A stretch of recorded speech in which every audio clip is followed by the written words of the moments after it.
merusak nama baik saya. Dia mau sebarkan video rekaman saat kami berhubungan itu di mana hanya ada wajah saya itu, Bang. Itu yang dia, sejahat ini gitu loh, saya nggak nyangka. Kok sejahat ini ya? Dia bahkan kuasai Google Map saya, di mana nama bimbingan belajar saya itu dia ganti semuanya bahwa terima Open BO seperti itu. Saya gurunya seperti itu, sejahat itu dia. Iya, Jadi sejahat itu. video-video, ya video-video itu dia kirimkan kepada saya. Ini akan saya sebar. Dan di situ tidak ada video, tidak ada wajah dia. Yang ada hanya rekaman melakukan hubungan intim dan wajah saya.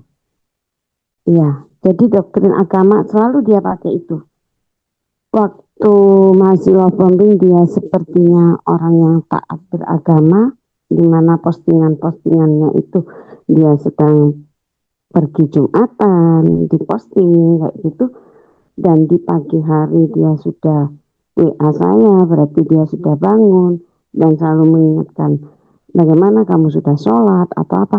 Tetapi kenyataannya setelah saya bersama, tidak sekalipun dia melakukan ibadah-ibadah yang dia lakukan itu. Tidak pernah sekalipun. Hanya satu kali di awal menikah dia mau menjadi imam. Saya kalau dalam agama Islam seperti itu, dia menjadi imam sholat. Dan itu pun satu kali. Itu Bang. Dan tidak pernah berikutnya. Gitu.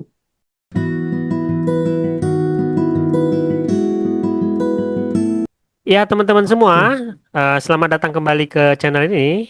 Teman-teman, hari ini kita kedatangan narasumber, seorang ibu yang menikah dengan terduga penderita NPD, ya.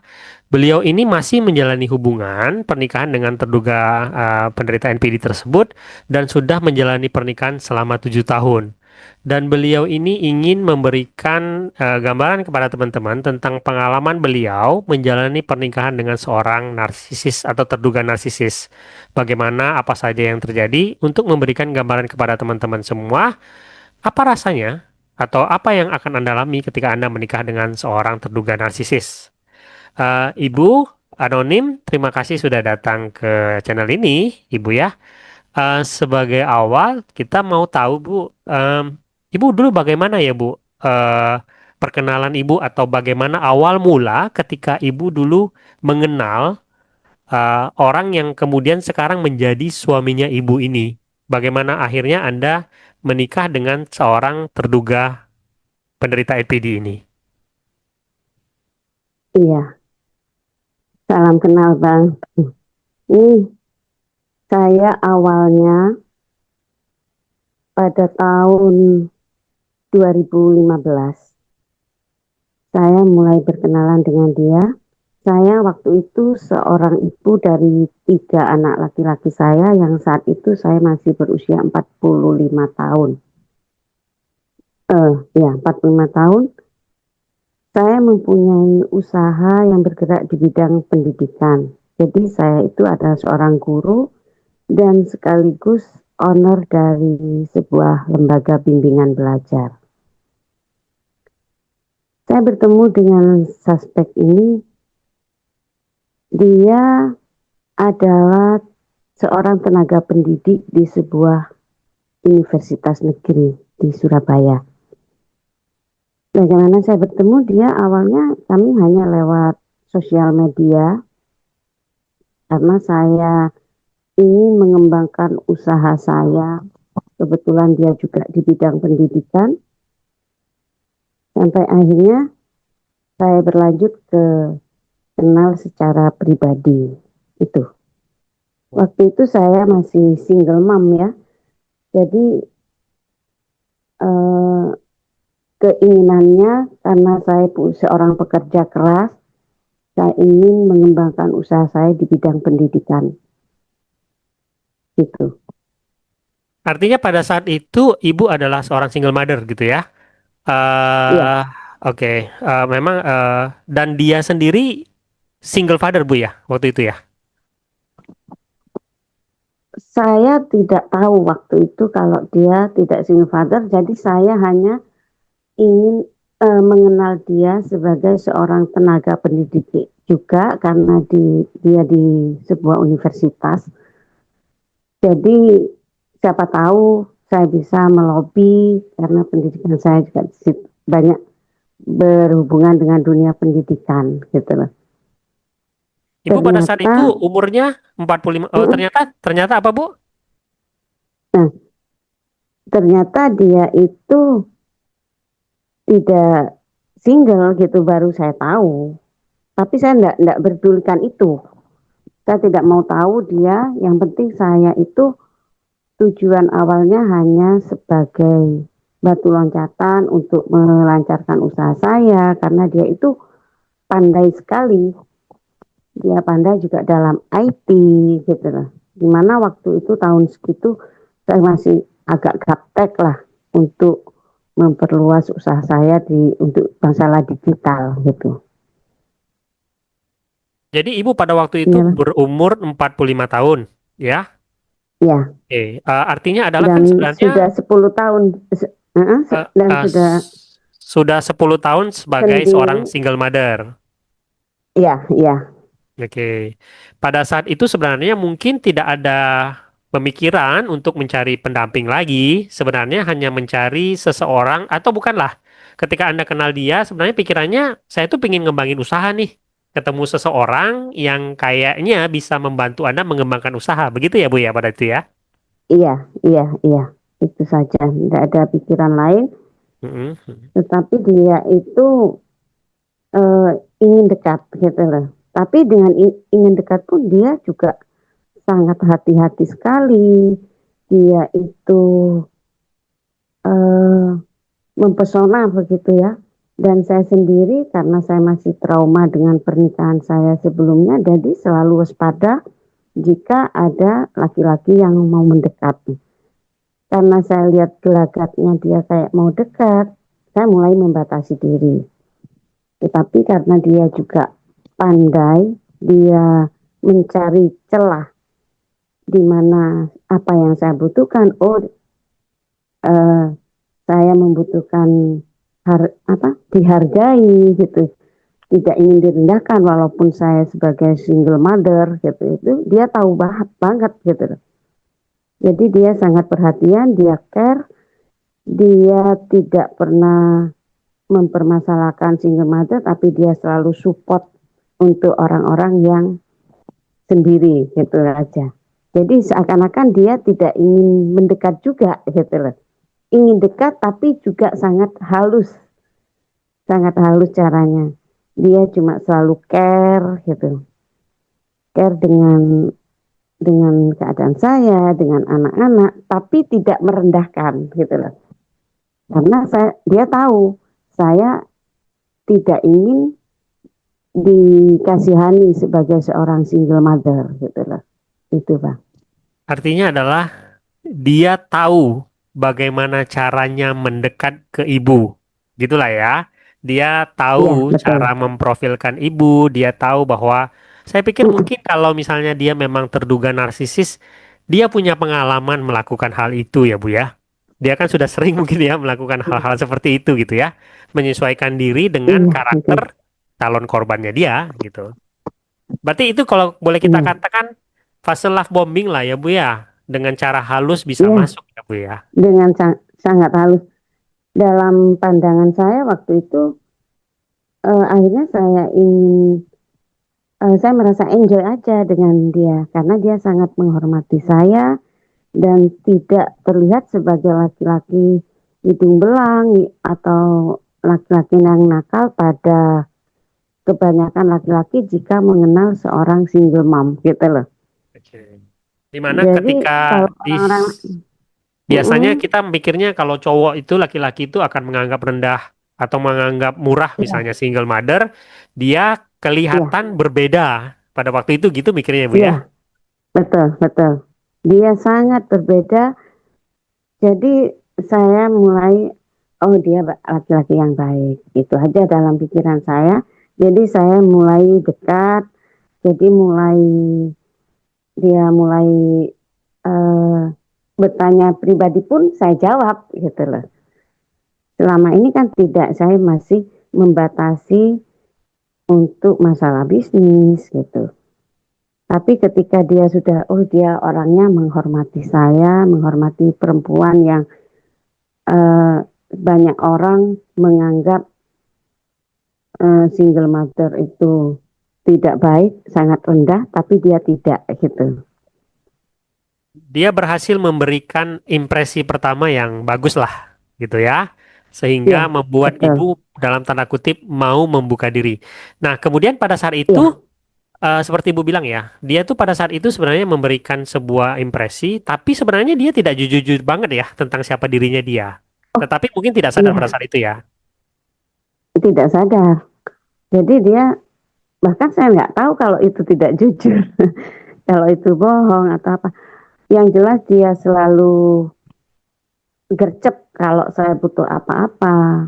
Dia selalu memberikan solusi jika saya ada masalah, hal apapun lah. Dia memberikan solusi gitu. Waktu Jadi itu dia dia ngakunya itu, single ya, Bu? saya tidak pernah bertanya tentang kehidupan pribadinya. Saya tidak mau masuk dalam kehidupan pribadinya, dia single atau tidak. Jadi di sosial media pun saya tidak pernah lihat, uh, tidak pernah melihat profil dia atau apa, karena yang ditampakkan di situ ketika dia bersama pejabat-pejabat di lingkungannya, di selingkung dia gitu. Profil Jadi sosial saya medianya tidak bagus lah terlalu gitu ya, Bu ya. bagus-bagus, sosial medianya bagus. Iya. Jadi saya respect aja, bagus orang ini gitu loh. Jadi untuk diajak kerjasama atau apa itu. Dan saya tidak pernah melihat profil untuk ke masalah pribadi, sama sekali saya tidak tahu gitu.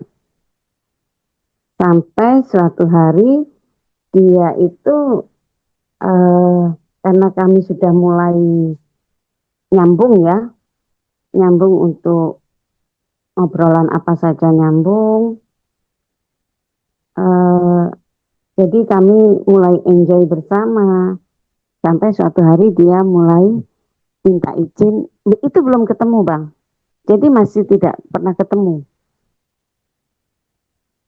Saya masih belum pernah ketemu dia, tapi masih lewat chat, lewat ini, ngobrol gitu.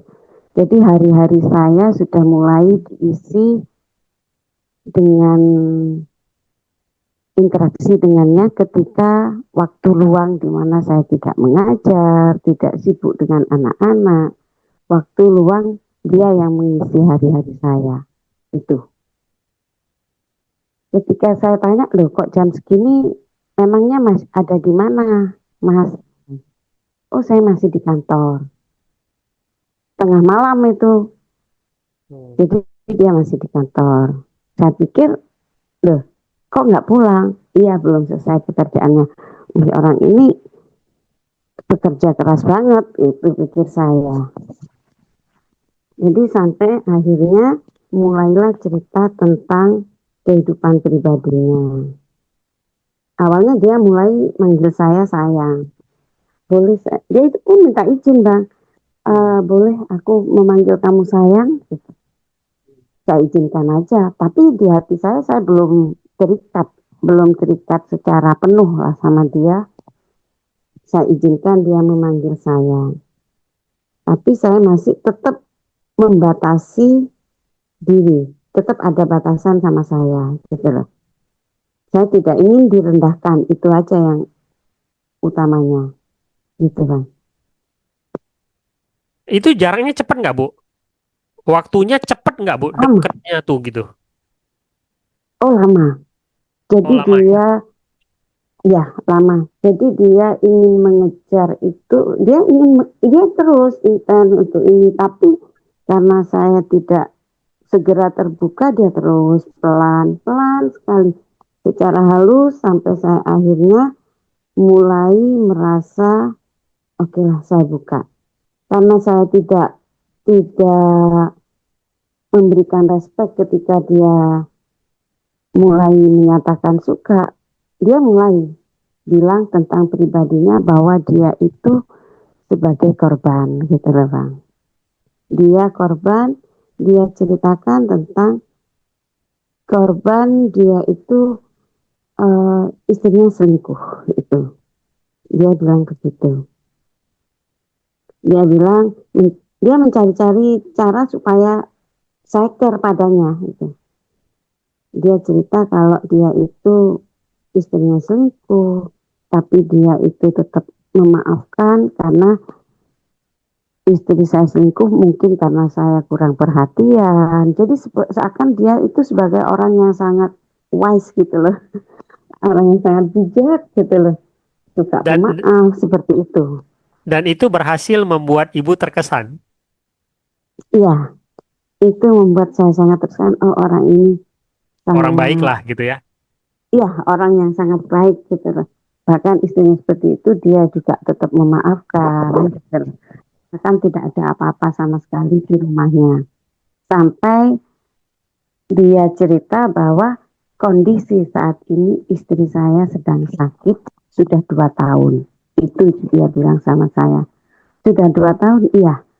Kondisi istri saya sakit sudah 2 tahun dan tidak bisa melakukan tugasnya sebagai seorang istri. Melakukan kewajibannya untuk nafkah batin, itu Bang. Dia bilang seperti itu. Saya Heeh. akhirnya kan kasihan gitu loh Bang. Oh gitu ya. Terus jadi motivasi kamu dekat dengan saya apa? Ya kalau boleh kita kan sudah sama, sudah dekat, kita ngobrol juga sudah enak. Kamu kan juga sendiri gitu. Akhirnya saya putuskan untuk mulai bertemu. Mulai bertemu, dia datang ke rumah saya, mengenal anak-anak saya.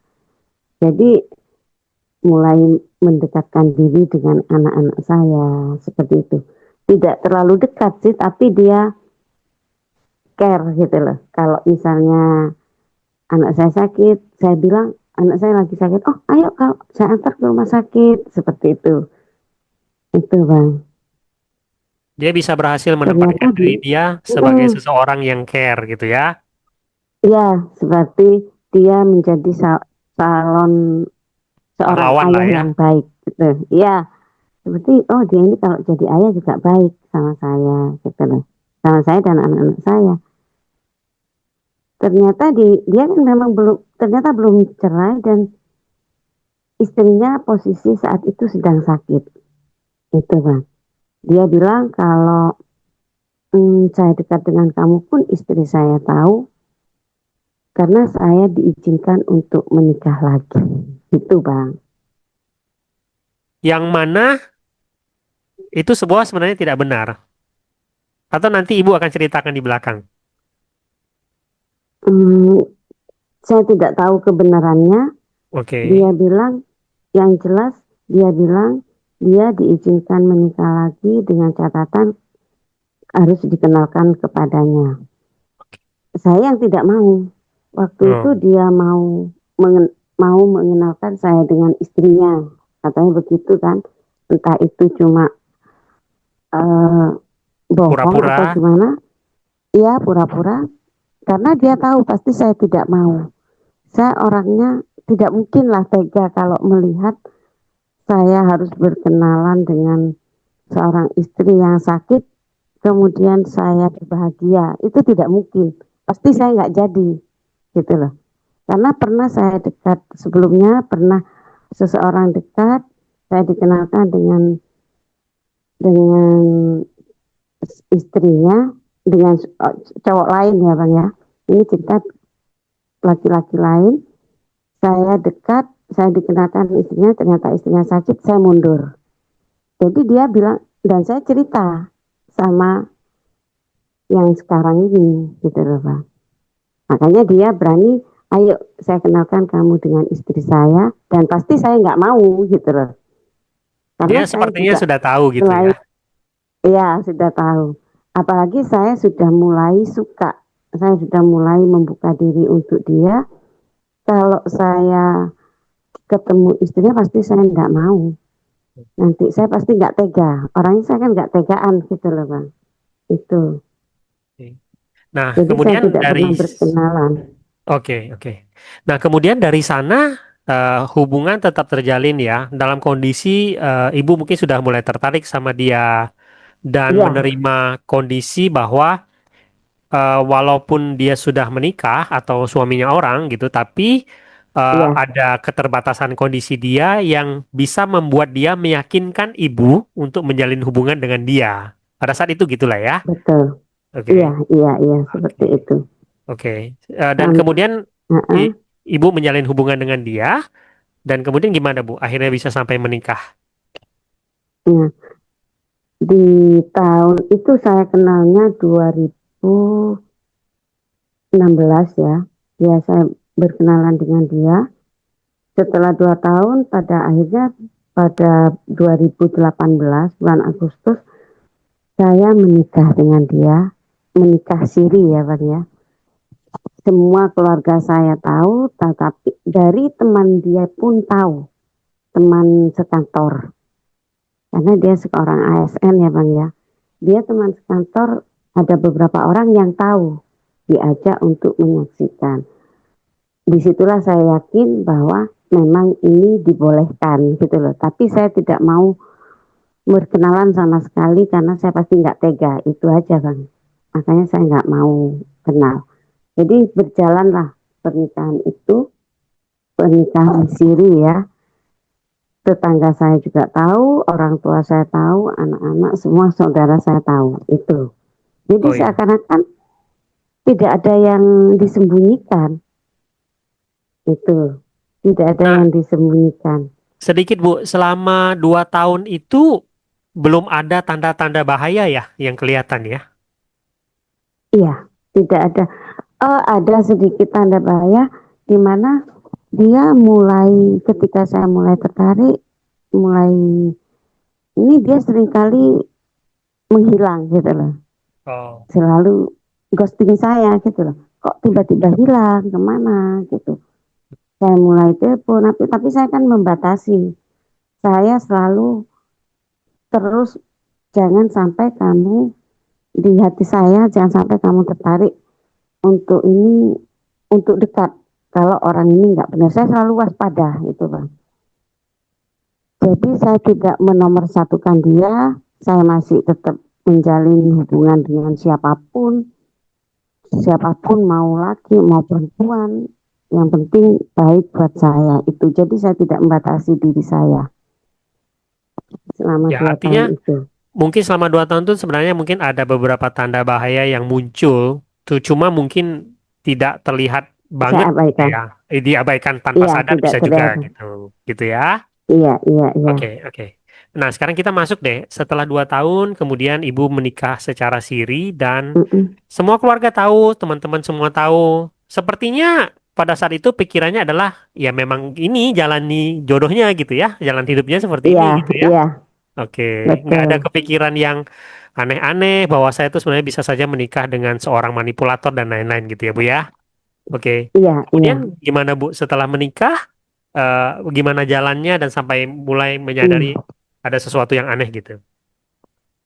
Jadi setelah menikah selama 2 tahun, selama di awal pernikahan itu, saya seperti benar-benar diratukan. Saya sangat dimuliakan. Saya yang selama ini direndahkan dulu pernikahan saya yang trauma menjadi merasa sangat indah sekali di masa honeymoon ya bang ya. Rasanya seperti itu. Jadi seperti everything I do it for you. Dia yang itu yang dia lakukan pada saya. Saya Awal-awal benar-benar, nikah ya Bu ya? iya, iya. Oke. Awal-awal nikah dia sangat memuliakan saya. Awal-awal dan tapi ternyata tidak lama. Itu hanya 2 bulan. Oke. Di 2 bulan itu waktu di awal menikah dia berarti tidak pulang bang. Dia ke rumahnya tidak pulang. Dia pulang ke saya, pulang ke rumah saya itu tapi tidak full gitu loh. Setiap hari dari pulang kerja dia sudah pulang ke tempat saya nanti habis itu dia pulang ke rumah istrinya yang pertama gitu loh. Jadi seakan-akan memang saya harus menjalani seperti ini di Tapi pada saat itu istri yang kedua. tertutup dengan love bombingnya dan ibu dalam tanda kutip merasa tidak tidak keberatan dengan hal itu gitu ya, karena bahagianya luar biasa gitu ya.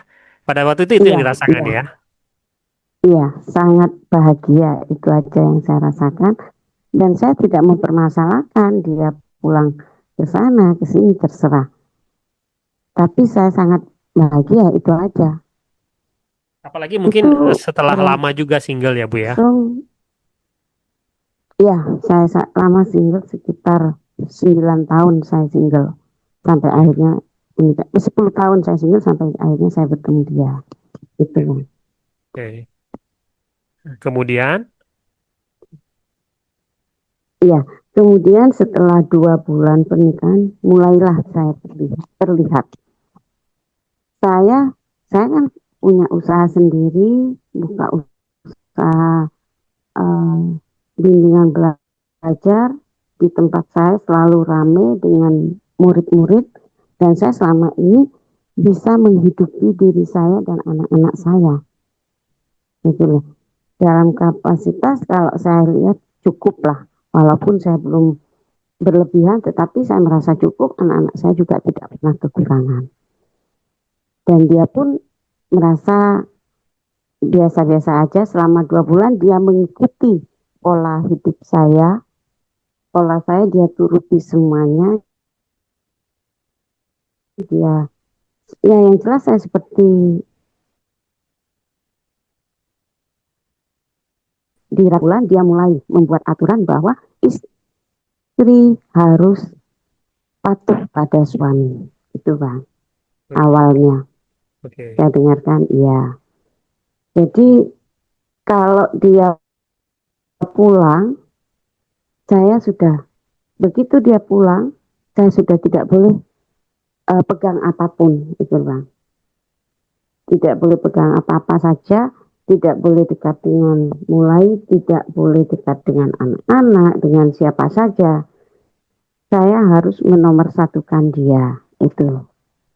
Awalnya seperti itu, Hmm. dia minta selalu dinomorsatukan, kamu bisa melakukan apa saja ketika saya tidak di rumah, itu.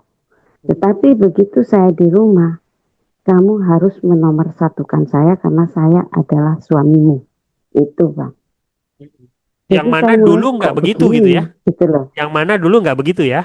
Ya, Oke, tiba-tiba dia iya, berubah jadi dia seperti itu selalu gitu ya.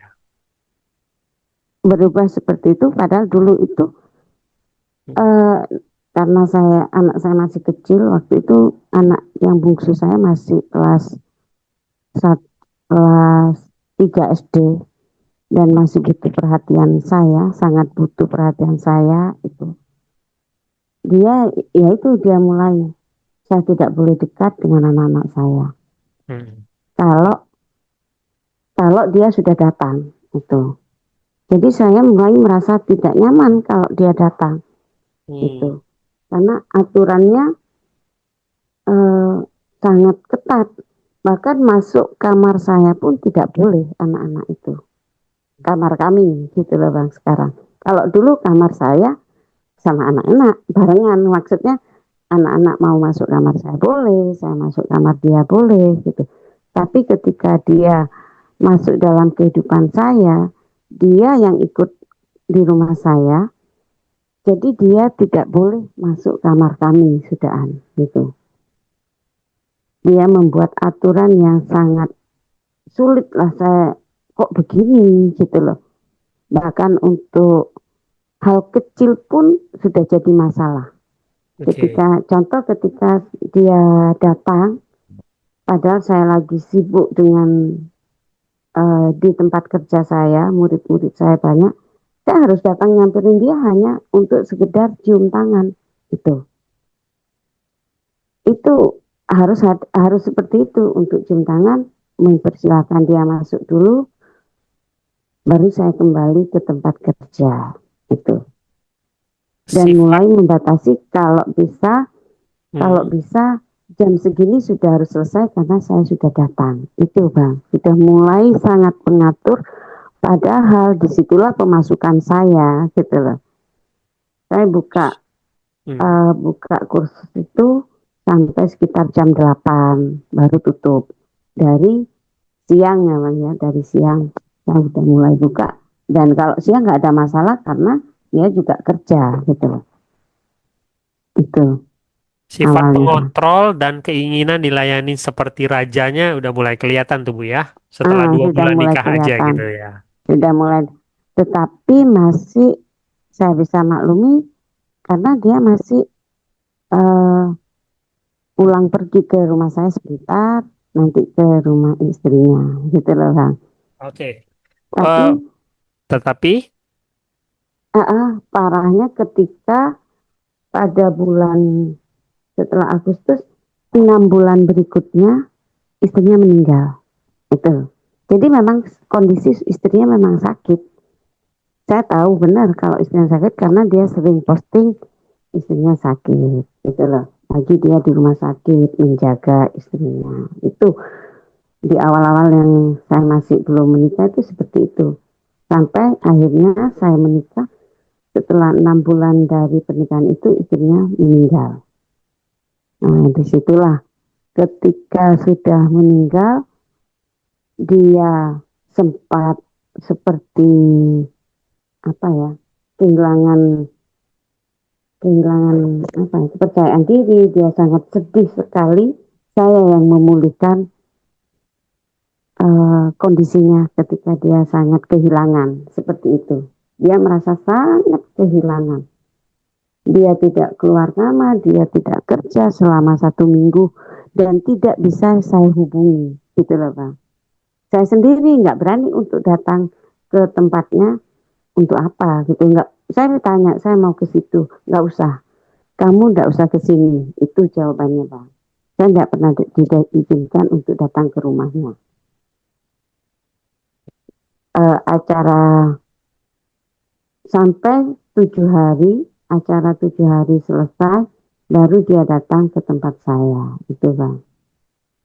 Mulailah dia sangat berubah total setelah kehilangan istrinya.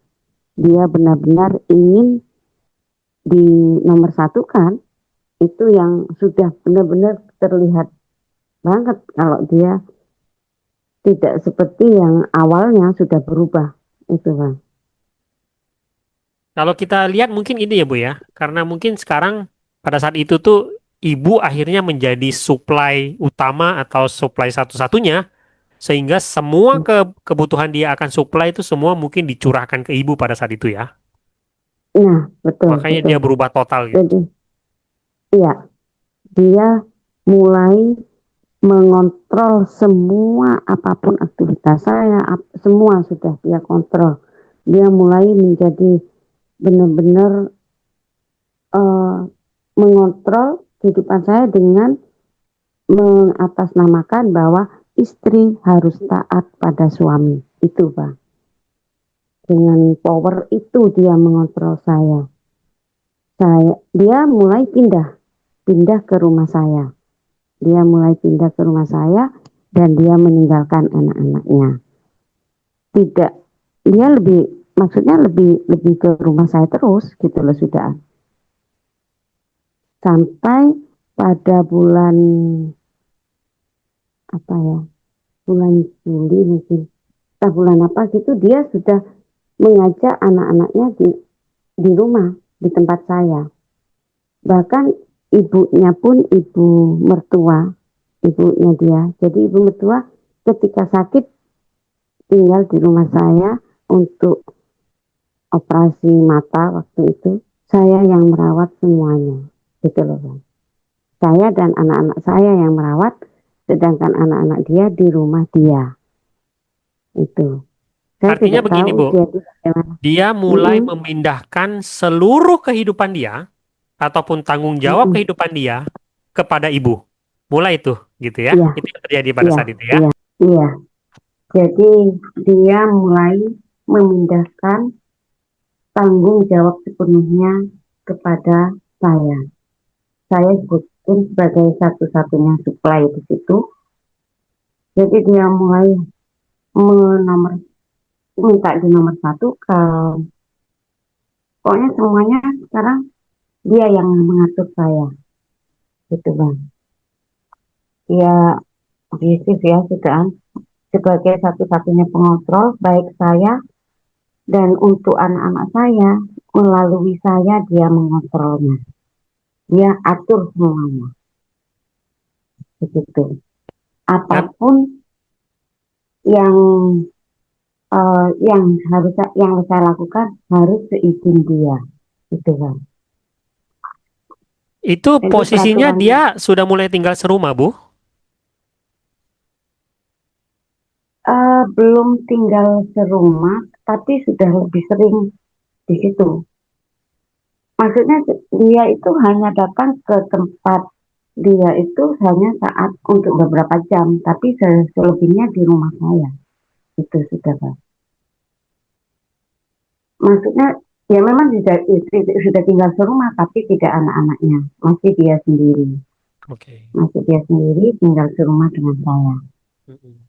Itu. Dan sudah mulai mengontrol seluruh hal yang terjadi di dalam rumah. Ya, full.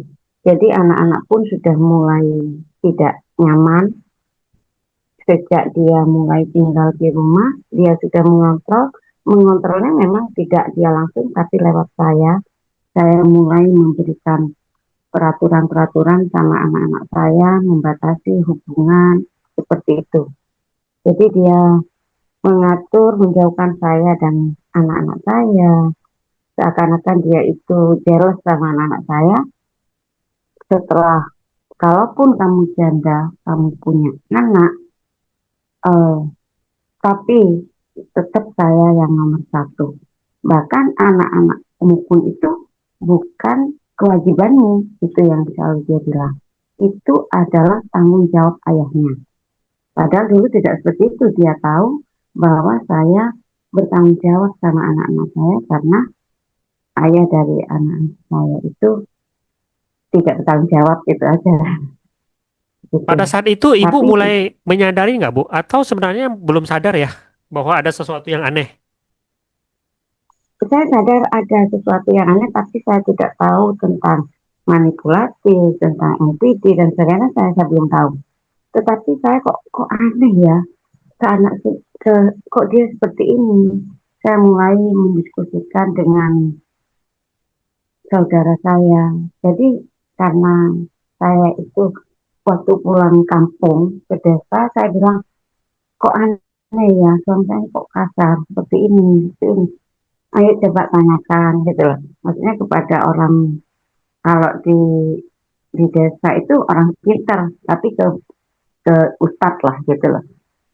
Hanya sama ustadz itu saling dikasih, dibacain ini, didoain ini supaya hati dia menjadi lemah lembut seperti itu. Jadi saya sampai tidak boleh telepon orang tua kalau saat ada dia. Padahal sehari-hari saya dulu kalau dia tidak di rumah, saya kapanpun bebas karena saya sendiri dan anak-anak saya di bawah kontrol saya juga enjoy gitu loh. Tapi setelah dia tinggal bersama, lebih banyak bertemu, itu saya sudah tak bisa santai. Sudah nggak bisa nyantai sekali, saya nggak bisa teleponan dengan orang tua karena dia cemburu. Orang tuamu itu bukan nomor satu, saya yang nomor satu. Itu selalu yang dia katakan.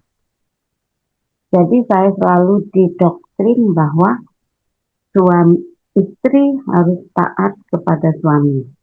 Jalan menuju surga itu dengan berbakti kepada suami. Itu selalu yang ditekankan.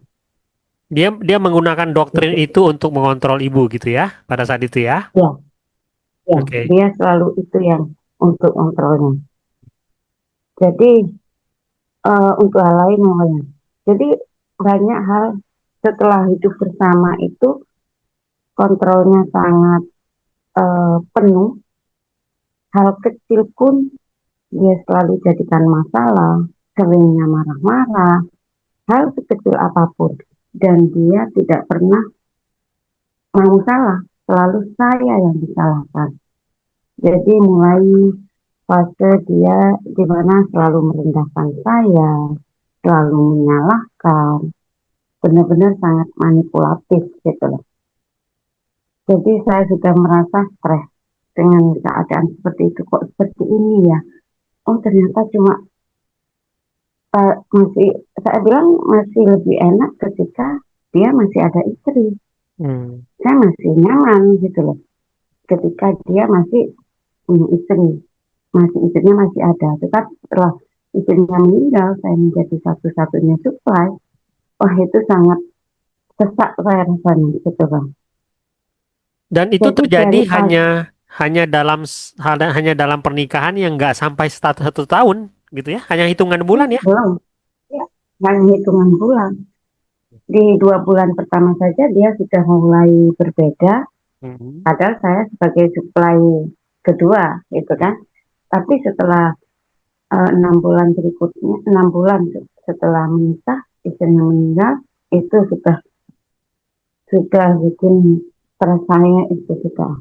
Saya benar-benar tidak habis pikir kok seperti ini, gitu loh. Jadi Mul anak saya pun mulai hmm. tidak nyaman semuanya itu. Mulai dari apa Bu Kalau tadi Bu bilang? Mulai dari pagi buka mata ya. Itu udah bikin nggak nyaman ya. ya sudah bikin tidak nyaman, dia selalu drama, ada saja, ada saja. Mulai buka mata itu sudah mulai ada saja yang selalu salah, yang saya tidak beginilah kurang ini, selalu merasa direndah, dia merasa selalu, saya merasa selalu merendahkan dia, itu pikirannya. Jadi karena dalam sisi finansial dia kan tidak bertanggung jawab gitu loh, dan saya tidak terlalu mempermasalahkan waktu itu karena secara finansial saya cukup gitu loh, selama ini cukup itu. Tapi bagaimanapun saya juga ingin dia punya tanggung jawab karena dia sebagai suami. Jadi saya begitu, untuk apa saya punya suami kalau dia tidak bertanggung jawab. Oke lah, kamu tidak bertanggung jawab sama anak saya, tidak apa-apa karena itu bukan anakmu. Tapi dia, kamu harus tanggung jawab sama aku. Pikir saya begitu. Tetapi dia kurang bertanggung jawab, tidak bertanggung jawab lah. Dia hanya memberikan nafkah itu se seenaknya aja gitu loh. Dan saya tidak pernah tahu kalau dulu waktu dia masih sama istrinya, dia bilang ini uang saya kasihkan sama karena untuk biaya pengobatan seperti itu, pengobatannya sangat banyak, itu yang dia bilang. Hmm. Jadi intinya adalah Iya, dulu waktu dia istrinya masih ada, dia berdalih bahwa nafkah yang tidak seberapa itu karena keterpaksaan dia, karena dia harus merawat istrinya dengan biaya pengobatan gitu ya iya, Bu ya. Tetapi iya, setelah iya, istrinya meninggal, tetap aja nggak berubah gitu. Ya kan? Tetap tetap saja tidak nafkahnya berubah. tidak diberikan gitu ya. Iya, iya. Jadi dia selalu menyalahkan saya dalam hal apapun. Dia hanya akan berhenti marah ketika saya sudah minta maaf. Sampai setiap hari tidak bisa tidur karena selalu ada yang eh, seakan mau dibuat-buat supaya kita ngobrol. Dan Hmm. itu membuat emosi dan saya tidak bisa tidur. Dia ngomong apa aja minta didengerin. Ketika saya ketiduran dia marah. Gitu kan. Setiap kamu saya kasih tahu kamu selalu tertidur. Nah, memang saya sudah capek dari dulu kan kayak gini. Aku bisanya tidur kalau jam segini. Jadi dia tidak mengikuti pola saya, tapi saya yang harus mengikuti pola dia. Dia membuat masalah, jadi saya tidak tidur sampai pagi kecuali saya sudah minta maaf. Dan ketika sudah minta maaf, dia mulai melakukan uh, apa ya? Drama-drama Untuk yang lain. dia ya, drama yang lain, tapi di sini bang, dia kalau saya sudah minta maaf, dia mulai uh, apa ya? Dengan seks gitu loh bang.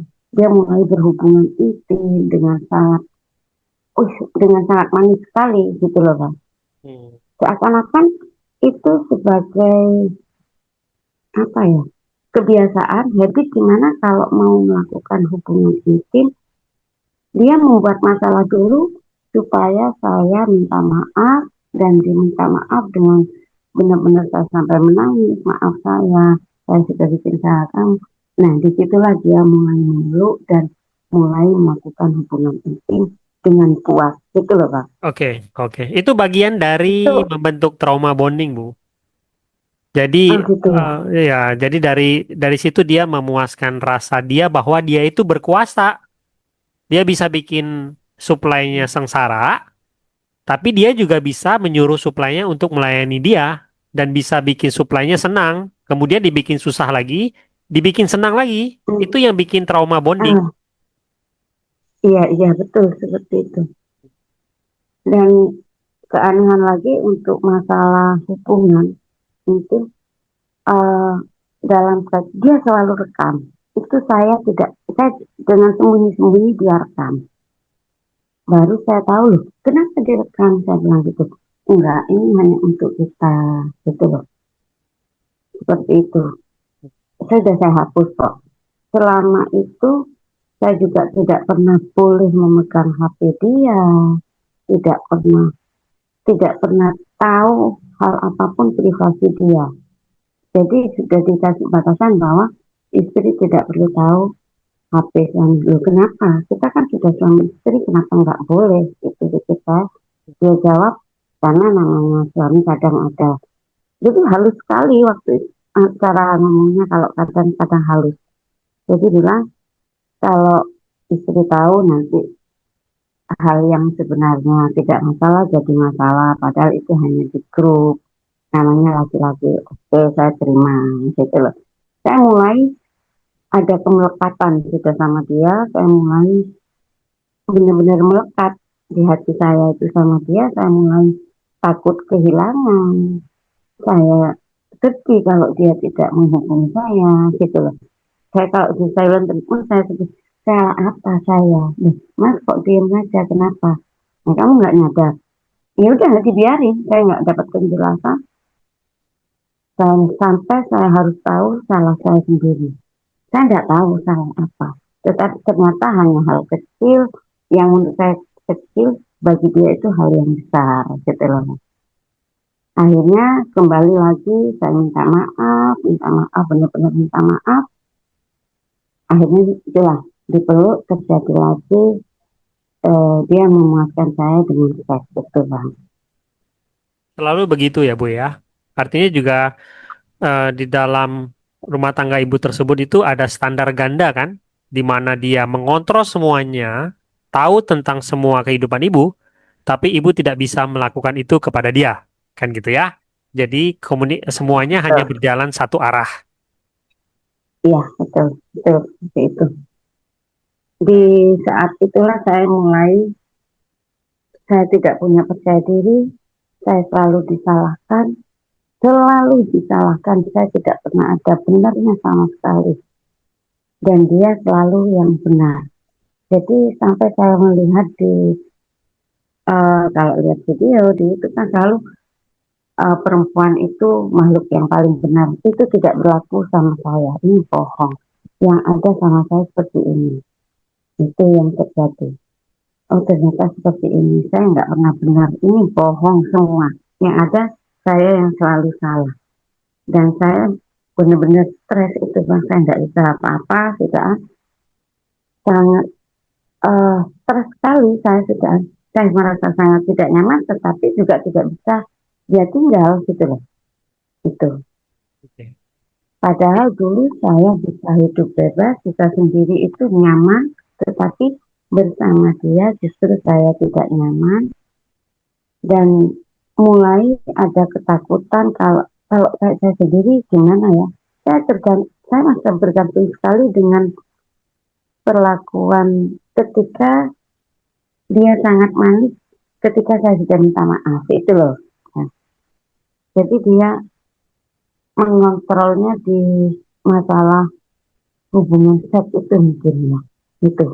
Ya. Nantinya adalah bahwa bersama itu membuat sakit, tapi juga iya, takut kehilangan, kan begitu ya? iya, Ada iya, kemelekatan di iya, situ, tapi kemelekatannya itu menyakitkan, tapi nggak bisa lepas iya, juga, gitu. Ya Bu ya? iya. Jadi pernah saya ngata, udah kalau gitu saya bisa aja. Saya udahlah, toh saya sudah biasa sendiri, ngapain saya takut gitu kan. Enggak, saya sudah harus bisa sendiri, aku lebih baik nggak sama dia, pikir saya gitu. Tetapi dia nggak mau, dia nggak mau kan kalau dia itu. Jadi pernah suatu kali, suatu hari saya mendapati dia itu, HP kan nggak pernah dipegang saya.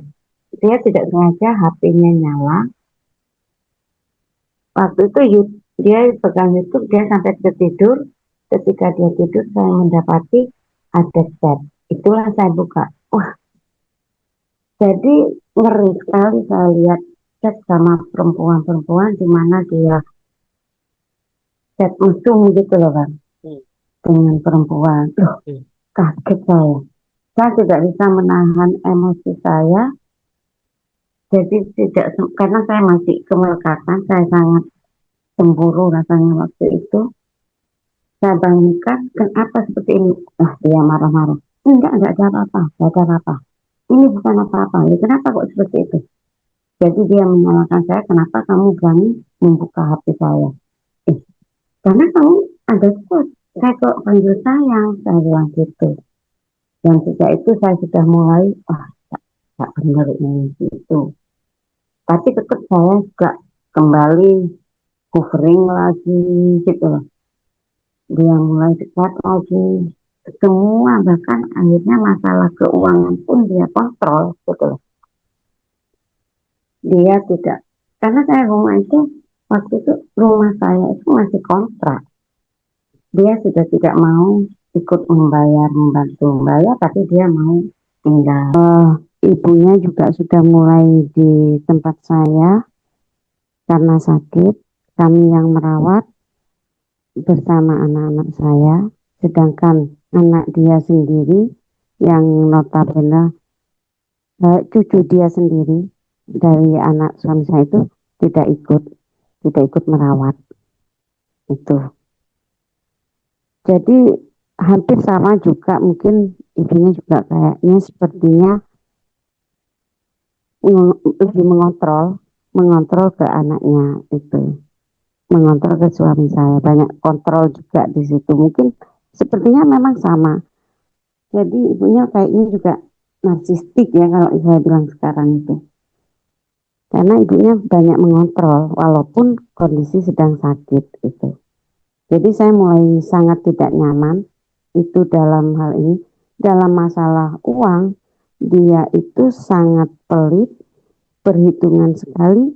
Begitu dia bisa ngasih sedikit, ingin mendapat lebih gitu. Kalau saya ngasih berarti saya akan lebih mengontrol, itu intinya. Begitu dia bisa ngasih lebih, dia akan lebih mengontrol saya. Itu Bang, untuk masalah Ya, oke. Artinya masalah finansial. keadaan sudah boleh dibilang ya, ketika kita sekarang melihat Iya, dulu keadaan itu, kehidupan ibu yang kita bilang begini deh. Sebelum menikah, ibu baik-baik saja sebenarnya. Kehidupan iya, sebagai seorang single mother, tapi hidup terasa lebih bebas, lebih free, iya, anak-anak terurus, ibu juga bebas, ya hidup dengan bebas sebenarnya. Dan sebenarnya hidup baik-baik saja pada saat itu ya Bu ya. iya, Kemudian bertemu dengan seseorang yang sepertinya bisa menerima kondisi ibu dan sebuah kewajaran bahwa kita berpikir ketika kita dapat pasangan itu bisa memberikan atau membawa kita ke arah yang lebih baik. Dan awalnya sepertinya begitu, gitu ya Bu ya. iya, betul. Tetapi kemudian setelah menjalani pernikahan hanya dalam waktu sesaat, dalam tanda kutip, semuanya berubah. Hidup Iya, dikontrol, terisolasi, eh, iya, berada dalam sebuah kehidupan di mana setiap hari selalu ada drama. Ketika dulu selalu ada ketenangan, sekarang setiap hari ada drama. Hidup yang iya, menyakitkan, tapi nggak bisa lepas juga. Gitu ya Bu ya, yang dirasakan ya? iya, iya, iya, Iya, begitu. Jadi Oke. saya tidak tahu apa sebenarnya kesulitan saya untuk lepas, karena dia juga tidak mau melepas. Itu susah Karena sekali kena. Dia tidak mau. Jadi yang didoktrin dia bahwa hal hal perbuatan halal yang sangat dibenci Allah itu adalah perceraian. Jadi dia tidak akan pernah menceraikan saya. Itu katanya. oke. Jadi Dia kontrolnya satu, menggunakan doktrin-doktrin agama iya hanya buat betul, kepentingan dia supaya dia bisa mengontrol gitu ya. iya, iya. Jadi doktrin agama selalu dia pakai itu.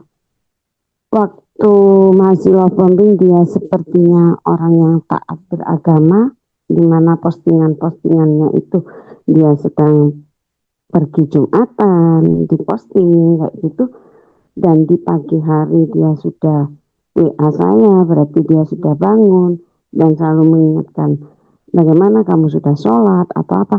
Tetapi kenyataannya setelah saya bersama, tidak sekalipun dia melakukan ibadah-ibadah yang dia lakukan itu, tidak pernah sekalipun.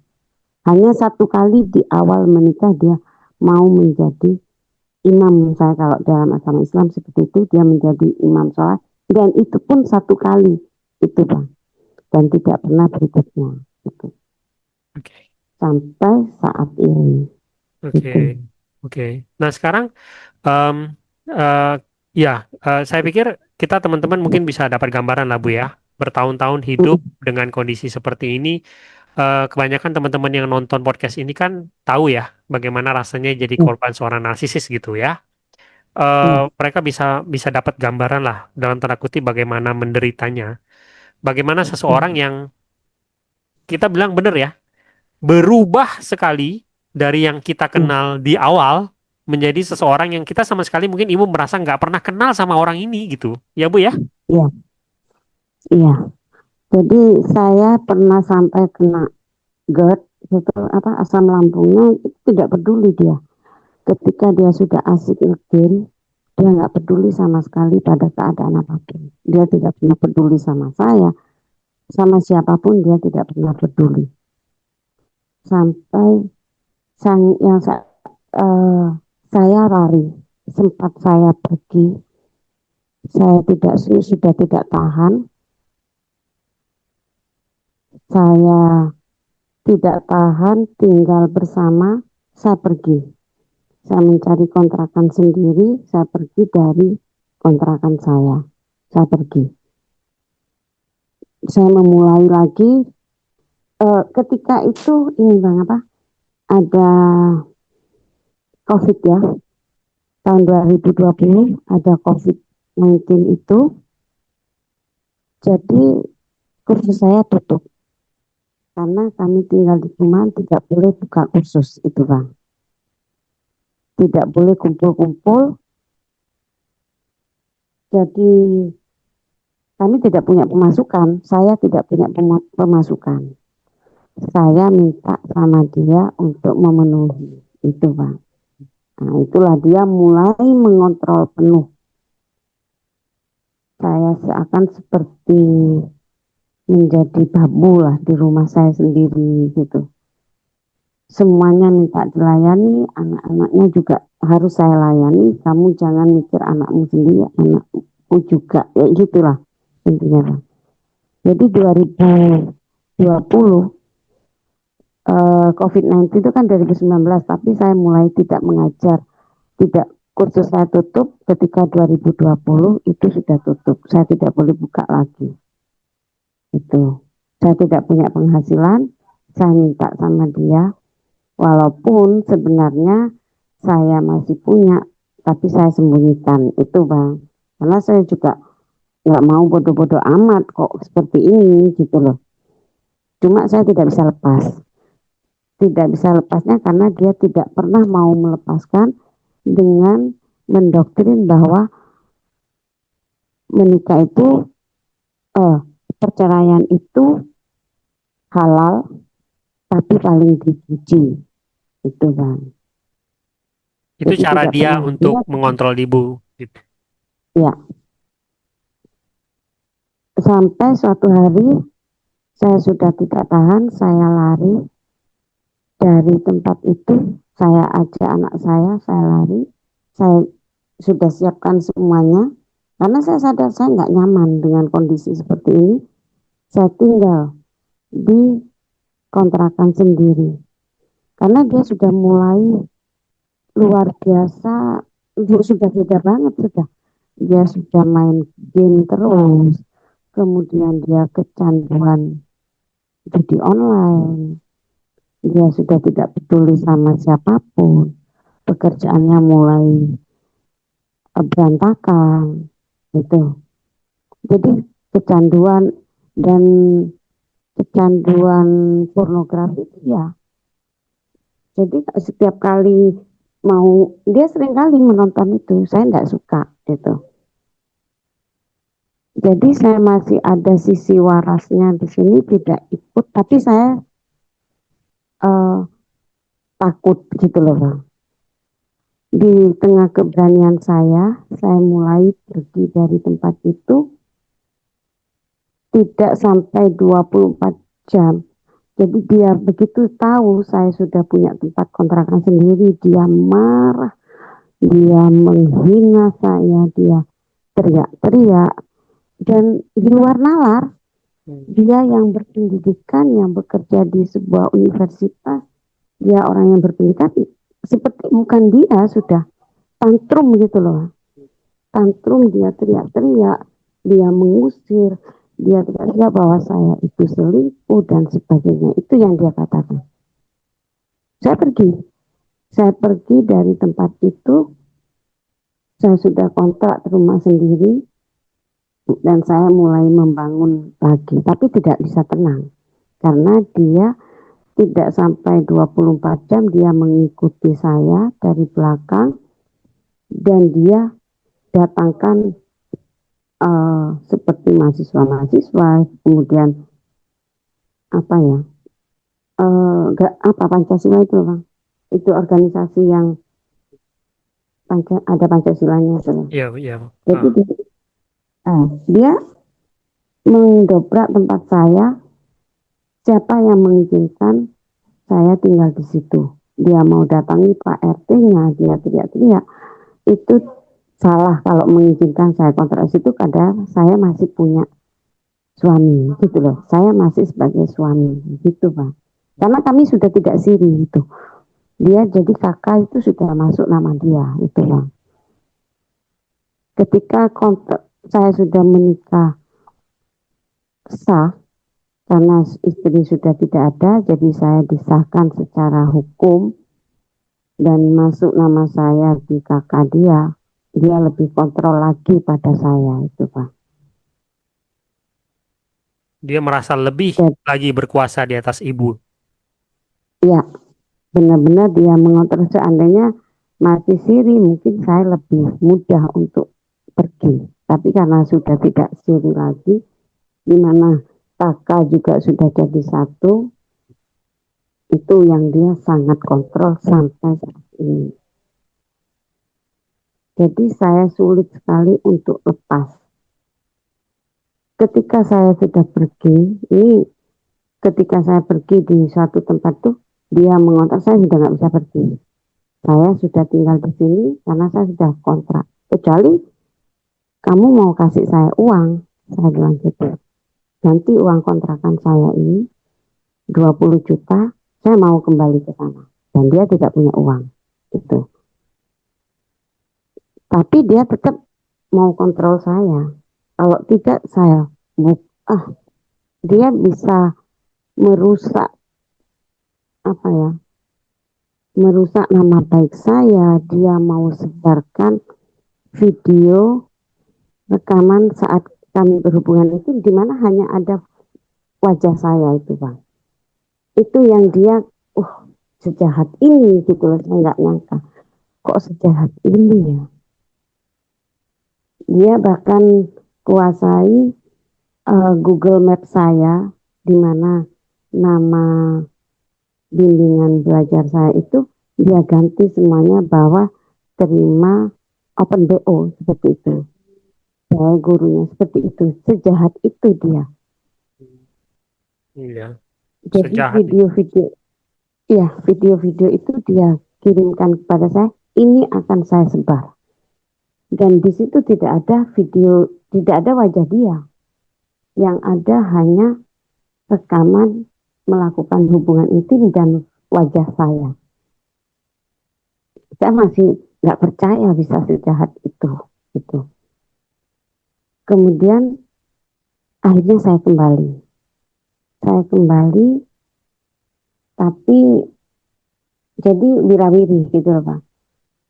Saya keluar dari jadi tempat yang saya kontrak baru itu hanya untuk kerja karena sudah boleh boleh melakukan aktivitas lagi setelah 2022 itu sudah boleh, kita boleh boleh buka kursus lagi gitu loh Bang, boleh, tidak ada COVID, sudah nggak ada. Itu saya buka di situ, buka di tempat lain karena tidak mungkin buka di tempat yang bersama suami yang dia kontrak itu, karena itu masuk perkampungan, sedangkan tempat saya harus di perumahan gitu Bang. Saya mulai buka lagi dan disitulah dia mengacaukan. Saya hanya kontrak 1 tahun tapi dia mengacaukan semuanya, kacau kehidupan saya karena ketika saya tidak pulang 1 hari saja, tidak datang padanya, dia datang ke tempat saya, teriak-teriak seperti tantrum, merusak nama saya, membuat takut murid saya, jadi trauma semua. Banyak setelah itu yang berhenti gitu loh, berhenti kursus di tempat saya karena takut aku di rumah men, karena ada bapak-bapak yang seperti Menteror. menteror seperti itu. Padahal yang saya hadapi murid-murid saya tuh anak kecil-kecil antara 5 sampai 12 tahun itu Bang. Nah, Jadi sejahat itu dia bisa buka filenya untuk dikirim, disebar. Itu. Dia ambil HP saya, dia mau, udah pokoknya mengerikan gitu loh. ya. Tapi sampai saat ini masih tetap bersama saya. Cuma setelah 2000 itu 2022, 2023 saya lari lagi. Cuma saya belum paham tentang narcissistik ini. Yang saya tahu ini manipulatif, itu aja. Ini hubungan ini toksik sedaan. Saya tidak bisa tinggal di sini. Saya berencana lagi. Saya setelah kontrak itu habis, saya pergi dan tidak kembali pikir saya gitu. Saya baik-baik minta pergi, saya pulang ke desa. Saya bilang gitu. Kenapa? Saya nggak bisa memperpanjang kontrak saya karena murid saya habis. Saya nggak punya penghasilan. Saya mau pulang dulu ke desa, kecuali kalau Mas bisa kasih tempat, saya dikasih tempat. Dia pun tidak punya uang karena dia sudah kalah judol mungkin ya, hutangnya juga banyak di mana-mana. Dia juga tidak bisa mengontrol keuangan saya. Jadi dari sisi uang dia sangat royal, yang untuk foya-foya itu Bang. Untuk main, untuk kesukaan dia. Dia tidak pedulikan anak-anaknya, ternyata dia tidak peduli sama anak-anaknya sendiri pun tidak dipedulikan. Jadi selama ini anak-anaknya itu bisa hidup karena ada saudara dari ibunya yang menanggung gitu. Walaupun tidak 100%. Jadi karena harga diri dia sangat tinggi, si pelaku ini sangat tinggi egonya. Jadi dia untuk anaknya itu mendoktrin anak harus patuh sama orang tua itu ke anak-anaknya. Jadi anak-anaknya juga nggak bisa lepas, padahal kehidupannya sudah dibiayai oleh orang lain itu Bang. Itu bagian dari Tahun image-nya dia gitu ya. ya, tahun 2023 saya lari, saya pergi ke desa, saya tidak mau kembali. Di mana kontrakan saya habis, saya tidak bisa. Saya bilang saya tidak bisa memperpanjang kontrakan, saya tidak ada penghasilan, saya pergi ke desa. Dia sendiri pun juga tidak bisa membiayai hidupnya sendiri, tidak bisa. Semuanya berantakan gara-gara judi online. Jadi dia banyak hutang, hutang online juga, karena untuk main judol itu, karena untuk judi online. Jadi dia banyak pinjaman online, pinjol banyak, judinya juga kalah-kalah terus, mungkin nggak tahu saya itu. Jadi kami saling bertengkar gara-gara permainan itu. Nanti sekali waktu dia seperti insaf gitu loh, minta maaf, tapi ternyata diulang lagi. Ketika saya pulang ke desa, baru saya tahu, baru berapa bulan saya sudah tidak mau dihubungi. Memang saya juga buat drama. Saat pergi ke desa, saya bawa semua barang-barang saya, pindah ke desa, saya minta perlindungan sama adik-adik sekeluarga saya, dan mereka semua mendukung itu. Di desa saya mulai mengajukan cerai, tapi ternyata tidak bisa. Jadi untuk ASN itu sulit untuk berpisah, untuk bercerai, kecuali jadi harus ada izin dulu Bang. Kalau di ASN itu izin kepada pimpinan itu melakukan mediasi supaya perbaikan hubungan, jika tidak bisa baru boleh itu. Dan itu tidak mungkin gitu loh.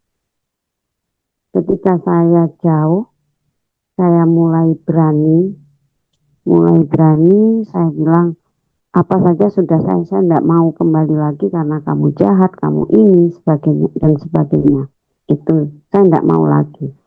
Mulailah dia mengancam karena anak saya tinggal di kota gitu loh, sedangkan saya tinggal di desa. Dia mulai mengancam anak saya yang tinggal di kota, saya taruh untuk kos.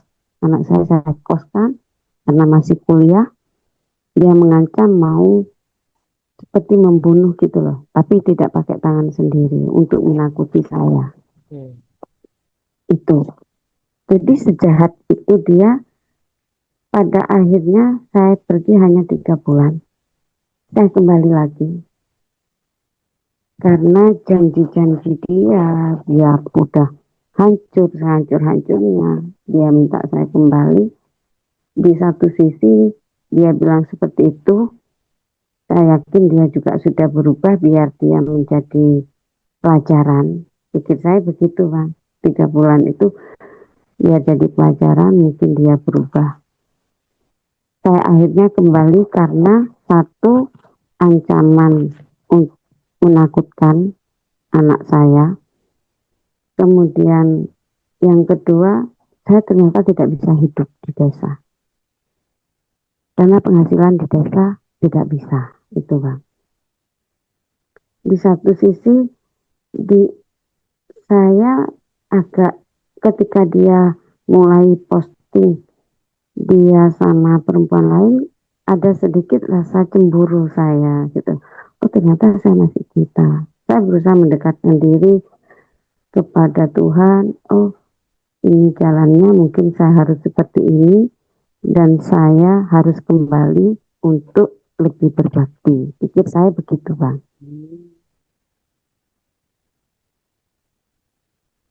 Ya. Kemudian sampai hari ini gimana Bu? Sekarang di hari-hari sekarang ini gimana? Masih tinggal bersama ya Bu ya? Jadi saya kembali ke dia dan dia berjanji untuk tidak jahat lagi. Kita tinggal bersama lagi, tinggal di tempat kos. Jadi saya ini sekarang tinggal di tempat kos satu petak, tempat kos benar-benar satu kamar saja. Anak saya taruh yang paling kecil saya taruh di pesantren. Yang nomor satu sudah bisa karena sudah keluarga. Yang nomor dua kuliah sendiri juga. Anak-anak dia pun dia tinggal di tempat kos sendiri-sendiri. Jadi kehidupannya makin kacau. Tapi karena saya berjanji untuk kembali berbakti, saya lebih mendekatkan diri. Mungkin ini jalan saya karena saya sudah tidak berbakti pada suami, padahal suamilah jalan menuju surga. Pikir saya begitu, akhirnya saya kembali, Bang.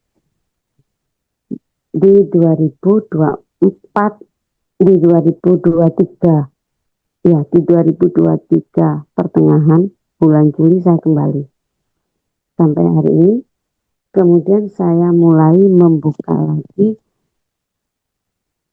kursus saya buka lagi setelah sekian lama vakum. Tapi karena saya sudah punya nama, di sini saya sudah punya nama, akhirnya saya bisa membuka lagi usaha itu.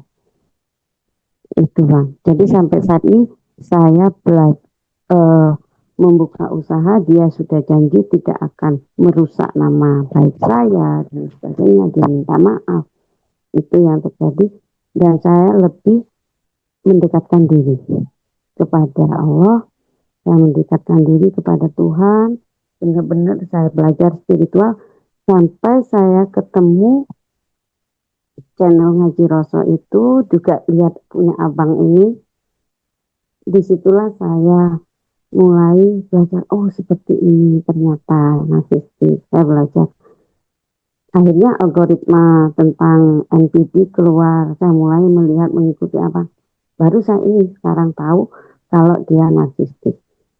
Di tengah saya belajar spiritual, saya mendekatkan diri dengan melihat Ngaji Roso, juga belajar tentang narsistik. Saya mulai tenang. Saya pikir dia juga sudah berubah, pikir saya.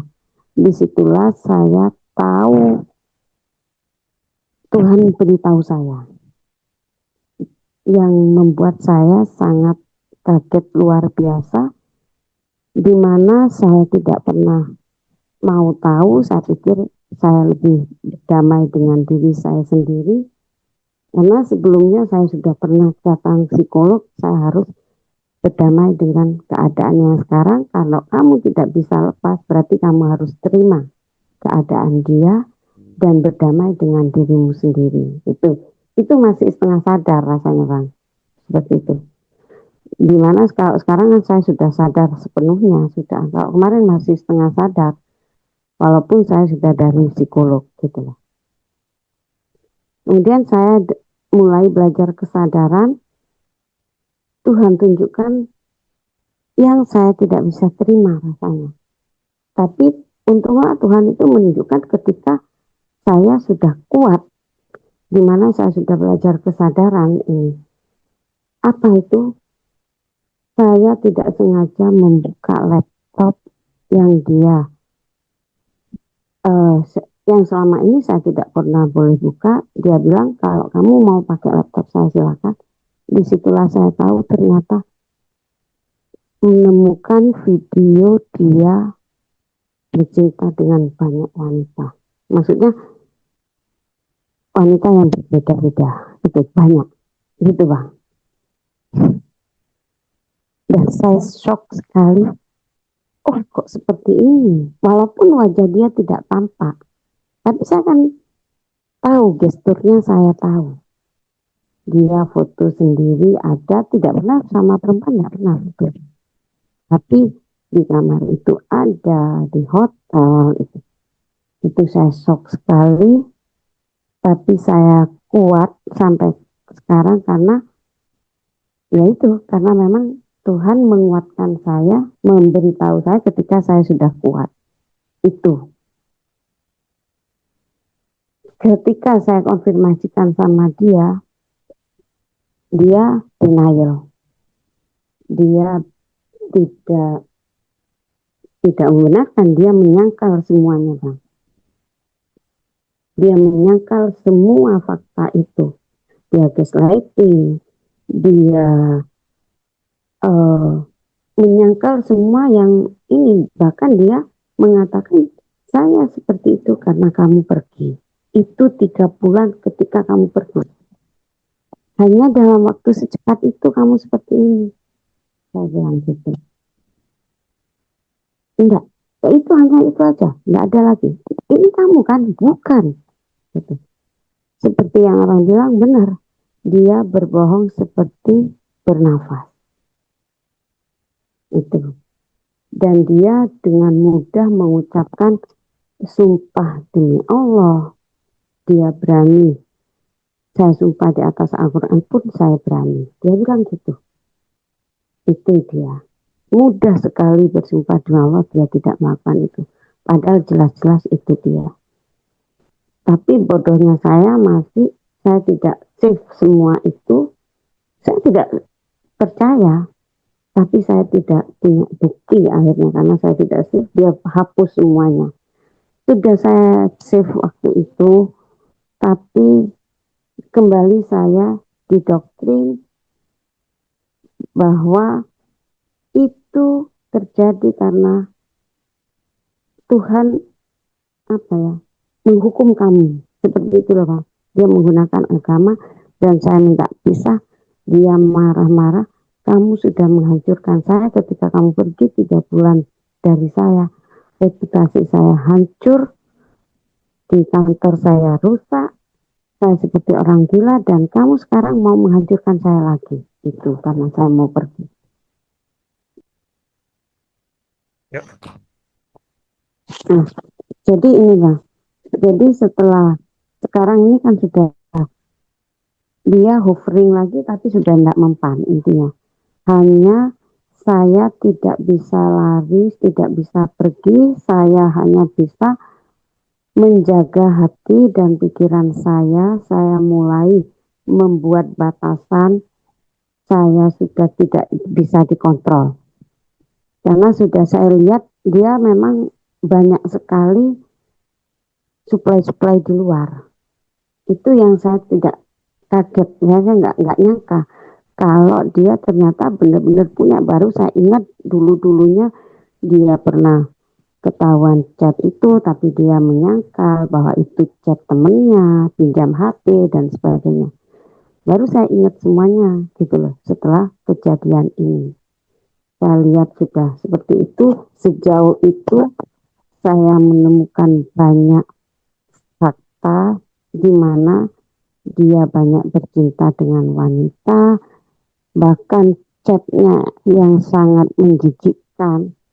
Dia ternyata tidak pernah mengakui saya sebagai istri. Dia mengaku masih sendiri ketika istrinya sudah meninggal. Karena yang dipajang kan cuma itu Bang, di sosmed dimanapun. Tidak pernah pernikahan dengan saya itu diketahui supply-nya. Kalau sama kantor tahu, karena itu untuk pencitraan ya Bang ya. Jadi di kantor dia punya nama, sudah punya istri. Dan istrinya juga kerja sebagai pendidik, seperti itu. Jadi kayaknya sebagai pencitraan aja. Sedangkan di luar kantor, dia mengaku masih sendiri. Dia mencari banyak supply pada perempuan-perempuan, dia tidak pernah mengaku. Saya menemukan chatnya yang sangat menjijikkan itu. Ngeri, karena dia ceritanya itu cerita mesum sudah. Bagaimana dia dengan ini, sama seperti yang dia lakukan sama saya, seakan-akan waktu sudah menikah gitu loh, waktu pembing masih di ini di pernikahan awal-awal itu. Seperti itu. Dia merayu supply-nya itu dengan panggilan sayang terus gitu Bang. Itu ngeri sih kan. Sampai sekarang pun Ya selesai, sampai sekarang saya tidak bisa apa-apa. Itu saya ingin pergi tapi belum bisa karena masalah kondisi ekonomi. Saya masih harus membiayai anak-anak saya dan ancaman-ancamannya yang luar biasa sangat mengerikan karena saya tinggal sendiri tidak punya saudara di sini. Kalau di desa mungkin bisa banyak, tetapi Ya Ibu, salam Ibu. Ibu, eh, terima kasih karena sudah memberikan kisah ini, Bu. Kisah ini pun menggambarkan, eh, benar-benar menggambarkan gitu ya, betul. bagaimana ketika seseorang menikah dengan seorang narsisis itu, teman-teman semua mungkin bisa mengambil pelajaran ya dari kisah ini bahwa kamu ketika nikah dengan narsisis itu mau lepas pun nggak gampang, teman-teman. Nggak seperti kamu nikah normal gitu ya. Kalau ada tindakan Ya, abuse, kemudian kamu memutuskan berpisah, ya kamu bisa berpisah gitu. Dengan seorang narsisis itu tidak semudah itu karena mereka tidak akan mau melepaskan supply-nya mereka. Walaupun mereka tuh punya banyak supply di luar sana, tetap supply utamanya tuh dia nggak mau lepasin. Dia akan menggunakan berbagai macam cara menteror kamu menjadi seseorang yang sangat jahat hanya karena dia tidak mau kehilangan supply. Dan ingat satu lagi dari kisah ibu ini menggambarkan bahwa seorang narsisis itu nggak akan pernah berubah, teman-teman. Dia bisa berjanji dengan apa saja, dengan sangat meyakinkan, tetapi pada akhirnya dia tetap tidak akan pernah berubah. Ibu, terima kasih sekali karena ya, ini kisah yang ya miris banget ya, Bu. Hebat. Ini ibu sebenarnya menurut saya bisa bertahan dengan kondisi seperti ini, masih bisa waras aja menurut saya udah hebat sekali, Bu, sebenarnya ya, menurut saya ya. Ini kan sebenarnya kejadian kayak gini tuh udah nggak normal banget, Bu, untuk dialami oleh seorang ya, manusia ya, Bu ya, gitu ya. betul. Oke, saya Ya, kami semua mendoakan ibu supaya ibu bisa bertahan gitu. Bukan bertahan di sama dia ya. Kalau bisa lepas, kami betul. sangat-sangat kami semua mendoakan supaya bisa lepas gitu. Tapi setidaknya ibu bisa Ya, bertahan sebagai seorang yang waras gitu ya. Dan kita semua ya, ya, juga ya, Bang. mendoakan supaya anak-anak bisa tumbuh dengan baik gitu ya. Ibu bisa menyelesaikan Ya, tugas ya, seorang ibu untuk membesarkan anak-anak ibu dan kemudian mereka bisa jadi orang-orang yang baik, benar ke depannya gitu ya. Dan kemudian ya, ibu mulai bisa, ya kalau kita semua doain supaya ibu bisa lepas lah, gitu ya, apapun caranya gitu ya, ya, bagaimanapun perjuangan kita berdoa supaya ibu bisa lepas dan kemudian punya kehidupan kembali gitu ya, menikmati hidup ya, kembali gitu. Ya Bu ya. iya, iya, Bang. Heeh. Terima kasih banyak. Iya, sekali lagi terima kasih karena sudah mau berbagi, sudah cukup berani untuk berbagi kisah ini karena saya tahu tidak mudah untuk menceritakan kisah ini gitu ya Bu ya.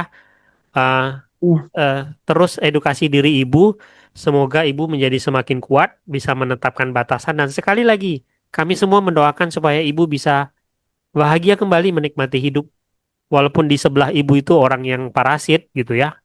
Tapi kita berdoa supaya ibu bisa kembali menikmati hidup ya Bu ya. iya, iya, Bang.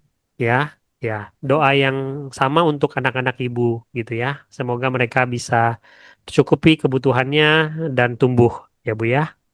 Sekali lagi terima Iya, kasih Ibu sudah hadir di podcast ini. Ah, Tuhan memberkati Ibu ya. amin. Terima kasih, Bang. Ya.